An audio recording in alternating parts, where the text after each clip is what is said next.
What's up, Thrashers, and welcome back to more 5 Questions with Levi, episode 25. Next week will be the halfway point of the first season, so to speak, of 5 Questions with Levi, as we will reach episode 26 out of 52. But, holy crap, we got quite an episode for you guys here today. But before we get started, remember a couple months ago when I said that I had a problem with my right ear and how it was stopped up? Well, it's finally opened up again! Yes! I can finally hear out of both of my ears properly, so that means whenever I'm speaking now, to me it sounds better because I can hear through both of my ear loops. And, yeah, so I'm really happy that my ears finally opened up, and since I've been in such a good mood for the majority of the week, I figured, why not? Let's do a special edition of 5 Questions with Levi. We got some interesting stuff here to check out and answer. So without further ado, let's do it! Motorsports Fan 17 asks, does Ryan Preece have the potential to be an upset winner with the 47 car next year? I mean, I don't know. I mean, it is always possible that Ryan Preece could win in that car, especially considering the news that broke out a little while back that JTG Daughtery Racing was going to be affiliated with Hendrick Motorsports. So perhaps now that they're getting equipment from Hendrick rather than from RCR, then perhaps Ryan Preece does have the potential to win. However, I'm going to go out on a limb and say that Ryan Preece is going to have more like a Ryan Blaney season from 2016, where he'll get some really good finishes here and there, but I don't really see him winning a race. If anybody out of the rookies for next year, between Hemrick and Preece, who I think is going to win in Cup more likely first, I would say Hemrick, because Hemrick, I feel, is a good enough driver to kind of revitalize Richard Childress Racing, considering the fucking talent they got now, the quote-unquote talent they have now with the Dillon boys.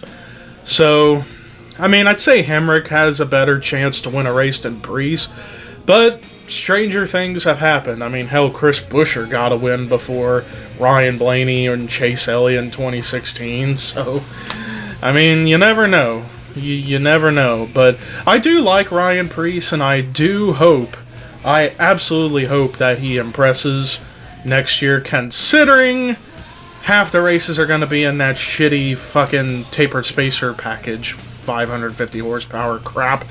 But nonetheless, I am looking forward to seeing what the two rookies, Hemrick and Preece, can do. Daily988 asks, who will win a Cup title first, Chase Elliott or Kyle Larson? I feel like at this point, I would say Chase Elliott is more likely to win a Cup title than Larson. I mean, Larson proved last year he was a championship-worthy driver. It's just with the stupid chase and how they have to manipulate so much shit, and not to mention 4 stray races during the chase, Larson basically got fucked over because of wrecks or engine issues, or whatever the case may be. Chase Elliott, on the other hand, he's really showing talent this year. I mean, granted, 3 wins late in the season, but he's been showing that, hey, he's a very good driver. Now, I don't think he's going to make the Final 4 this year in the Cup Series chase. Maybe next year he could.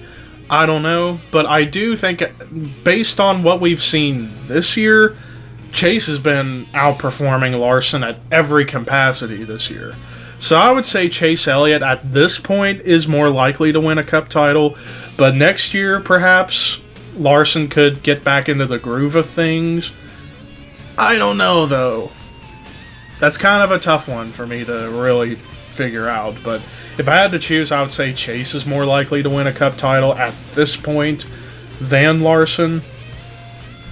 But I don't know. BlazeLife334 asks, what albums do you plan on buying? Well, I mean, there are so many albums that I have listened to so many times over the years, but haven't gotten the actual thing yet. Like, None So Vile by Cryptopsy would be a good one for me to get. Killing Machine by Judas Priest would be fun to have. There are so many out there. Hell, I've got a lot of Iron Maiden albums I need to get. I need to get the self-titled debut, Peace of Mind. There's a bunch of Iron Maiden albums I need to get. Brave New World is a good one. But yeah, Iron Maiden, insert Iron Maiden album would be important for me to get into the collection. Insert Megadeth albums, whether it be like the first album, Killing Is My Business, So Far So Good, So What, Euthanasia. The problem with Megadeth albums is that if you try and get any of the albums from the first album through to about Cryptic Writings, they're in the remastered version, and I personally hate the remastered versions of those albums because they changed the drum sound. And I do not like the drum sound on those albums. Whenever I'm trying to get Megadeth albums, I try and get the original ones, the OGs, which is why the versions of Peace Cells, Rust in Peace, and Countdown to Extinction I have are the original versions made from when they were made back in the day, not the stupid remastered bullshit that I can't stand. So Megadeth albums is kind of a tougher task when it comes to getting albums. Other ones, I still need to get the first Tool album to complete their discography. Some System of a Down would be cool. There's too many for me to mention. The first Sepultura album, Morbid Visions, Entombed Left Hand Path, Morbid Angel, Altars of Madness, Blessed Are the Sick, and Covenant would be cool. There's too many. I'd probably go on forever about this.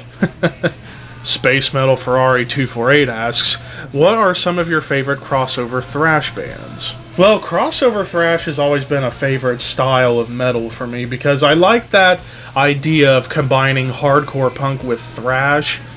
Like, basically, for those who don't know what crossover thrash is, even if you're a diehard metal fan who doesn't know this, basically, when thrash metal started in the early 80s, when you had bands like Slayer, Metallica, Exodus, Overkill, all coming up and about, there were some hardcore punk bands forming around that time. Bands like Black Flag, Minor Threat, Bad Brains, among many others that were around a little bit before the thrash movement began. But there were some bands out there that were inspired by both sounds of metal and punk. In this case, thrash and hardcore. And originally, back in the day, during the early mid-80s, when there were hardcore punk bands and thrash metal bands playing concerts together, there was always a lot of fighting in the crowd between punk fans and metal fans because they didn't really like each other. They were like two rabid dogs in a cage sniffing each other out like, argh! But then eventually, sort of like those two dogs, it's like, you get used to each other. It's like, maybe you're not so bad after all. And eventually, crowds started to unite. Punk fans and metal fans started to unite because of the crossover thrash movement that began with bands like DRI, Suicidal Tendencies, SOD, Cro-Mags that came out of the New York hardcore scene. Bunch of bands that I like. Now, as far as some of my favorite crossover thrash bands, I think my two favorites would be Cro-Mags and DRI. Cro-Mags because, I know a lot of people want to keep saying they're a hardcore punk band. To me, the New York hardcore scene was way more metal than punk. Like, you listen to Agnostic Front, and it sounds more metal than punk, if anything. Same with Cro-Mags. While granted, the first album, Age of Quarrel, was more hardcore-oriented, but listen to the rest of their discography. It's very fucking thrash, very fucking metal. Especially the Best Wishes album, which is my favorite Cro-Mags album of all time. Too bad. If you try and buy it, it's going to cost you a fortune, but I'm going to hopefully one day get my hands on that album, because that's one of my all-time favorite albums in all of music. Other favorite crossover thrash bands I do like SOD's first album. I like Suicidal quite a good bit. But DRI, I would say, is my number one, because, you listen to those three albums, Crossover, Four of a Kind, and Thrash Zone, holy fucking shit, were they heavy and brutal, yet punky. It was awesome. And I wish I had some of their albums. That's some more albums I need to get. I need to get some DRI in my life. Thick Daddy asks, Who is the most overrated and underrated NASCAR driver? Well, the answer for overrated is easy. Dale Earnhardt Jr. This is gonna get me dislikes, but Dale Earnhardt Jr. is the most overrated driver of all time. Doesn't mean he was terrible. I'm not saying that at all, but people... Oh my god, so many Junior fanboys out there put him up like he's the greatest of all time. He was better than his father. Newsflash, Junior never won a fucking championship, so how is he better than his dad? Answer me that, folks. So yeah, Dale Jr. easily the most overrated of all time. Now, as far as underrated, most underrated driver of all time, oh god, that is tough. But if I had to pick someone off the top of my head, I would say not just because they were a family favorite of ours, or not just because he was a family favorite of ours, but I would say Davey Allison. Because back in his prime, prior to his tragic death in 1993, Davey Allison showed that he was a championship-worthy driver. You know, won many races in like 90, 91, and 92. Particularly 1992 was his breakout year.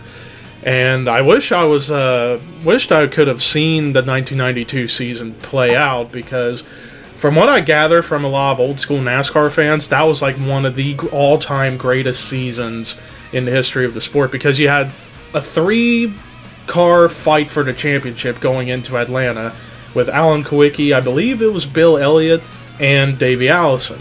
I believe, if my memory serves me correct, I think Davey Allison went into that race as the points leader, but ended up getting wrecked and barely lost the championship. Same with Bill Elliott, but it was still cool for Alan Kulwicki, as single car owner, driving his own cars, winning the championship. That's amazing.